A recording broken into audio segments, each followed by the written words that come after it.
السلام علیکم رحمۃ اللہ وبرکاتہ۔ ہمارا چینل دین کا سکون میں آپ کا استقبال کرتے ہیں۔ ہم آج نماز کی فضیلت کے بارے میں بات کریں گے۔ جیسا کہ ہم نے 6 صفات میں نماز کی صفت میں کہا تھا کہ اللہ تعالیٰ نے اپنے محبوب جناب رسول اللہ صلی اللہ علیہ وسلم کو معراج پر بلایا اور نماز جیسا عظیم الشان تحفہ دیا۔ اللہ تعالیٰ کا شکر ہے ہمیں نماز کے ذریعے اللہ تعالیٰ سے باتیں کرنے کا ذریعہ ملا۔ حضرت حذیفہ رضی اللہ تعالیٰ عنہ فرماتے ہیں کہ نبی کریم صلی اللہ علیہ وسلم کو جب کوئی سخت امر پیش آتا تھا تو نماز کی طرف فوراً متوجہ ہوتے تھے۔ جب آندھی چلتی تو حضور صلی اللہ علیہ وسلم فوراً مسجد کی طرف تشریف لے جاتے تھے اور جب تک آندھی بند نہ ہو جاتی مسجد سے نہ نکلتے۔ اسی طرح جب سورج یا چاند گرہن ہو جاتا تو حضور صلی اللہ علیہ وسلم فوراً نماز کی طرف متوجہ ہو جاتے تھے۔ اللہ تعالیٰ سے حاجت نماز کے ذریعے طلب کی جاتی ہے۔ ہمارے صحابہ کو جب کوئی حادثہ پیش آتا تھا وہ نماز کی طرف متوجہ ہو جاتے تھے، تو ہمیں بھی 2 رکعت نماز کے ذریعے اللہ تعالیٰ سے مانگنے والے بننا ہے انشاءاللہ۔ ہر پریشانی میں یا جب بھی بچے بیمار ہوں، اگر گھر میں کوئی بھی چیز نہ ہو تو ہمیں 2 رکعت صلاۃ الحاجت نماز پڑھ کر اللہ سے مانگنا ہے، اور ہماری حاجت پوری ہو یا نہ ہو پھر بھی ہمیں 2 رکعت نماز شکرانہ پڑھ کر اللہ کا شکر ادا کرنا ہے۔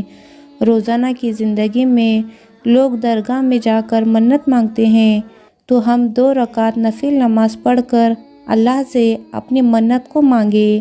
میرے اللہ تعالیٰ 70 ماؤں سے بڑھ کر رحم کرنے والے ہیں، کیا میرے اللہ بندوں کی تڑپ کو قبول نہیں کریں گے؟ ہمارے بھائیوں کو چاہیے کہ مسجد میں جا کر نماز پڑھے۔ کورونا کے وقت اللہ کے گھر یعنی مسجد بند کی گئی تھی۔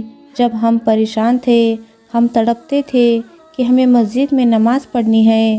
آج جب مسجد کھلی ہے تو ہمارے بھائی مسجدوں کی طرف متوجہ نہیں ہوتے بلکہ گھر میں نماز پڑھتے ہیں۔ ہمیں مسجد میں جا کر باجماعت نماز پڑھنے کی فکر کرنی چاہیے۔ سب کاروبار کو چھوڑنا ہے اور مسجد کی طرف دوڑنا ہے، اور ہماری بہنوں کو بھی گھر میں اول وقت نماز پڑھنے کی فکر کرنی ہے۔ ہم سوچتے ہیں کہ پہلے سب گھر کے کام کروں گی پھر نماز پڑھوں گی، تو اللہ تعالیٰ بھی ہمیں اسی نیت کے مطابق آخر میں ثواب دیں گے۔ ہماری بہنوں کو کھڑے ہو کر نماز پڑھنے کی فکر کرنی ہے۔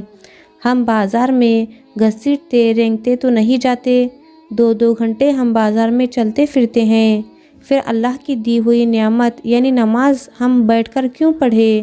اس لیے نماز بھی ہمیں کھڑے ہو کر پڑھنی ہے، یہ چیز بھی ہمیں اللہ سے مانگنی ہے۔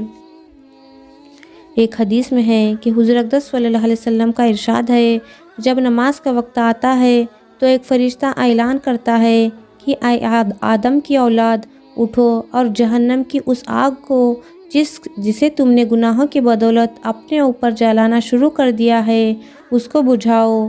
چنانچہ دیندار لوگ اٹھتے ہیں، وضو کرتے ہیں، ظہر کی نماز پڑھتے ہیں، جس کی وجہ سے ان کے گناہوں کی صبح سے ظہر تک مغفرت کر دی جاتی ہے۔ اسی طرح عصر کے وقت، پھر مغرب کے وقت، پھر عشاء کے وقت، غرض ہر نماز کے وقت یہی صورت ہوتی ہے۔ عشاء کے بعد لوگ سونے میں مشغول ہو جاتے ہیں، اس کے بعد اندھیرے میں بعض لوگ برائیاں، زنا کاری، بدکاری، چوری وغیرہ کی طرف چل دیتے ہیں، اور بعض لوگ بھلائیوں، نماز، ذکر وغیرہ کی طرف چلنے لگتے ہیں۔ اللہ تعالیٰ ہم سب کو اول وقت نماز پڑھنے کی توفیق عطا فرمائے، آمین۔ اگر میری کوئی بات سے آپ کو برا لگا ہو تو اللہ کے لیے معاف کرے، اور ہمارے اس چینل کو لائک، شیئر اور سبسکرائب کیجیے۔ السلام علیکم رحمۃ اللہ وبرکاتہ۔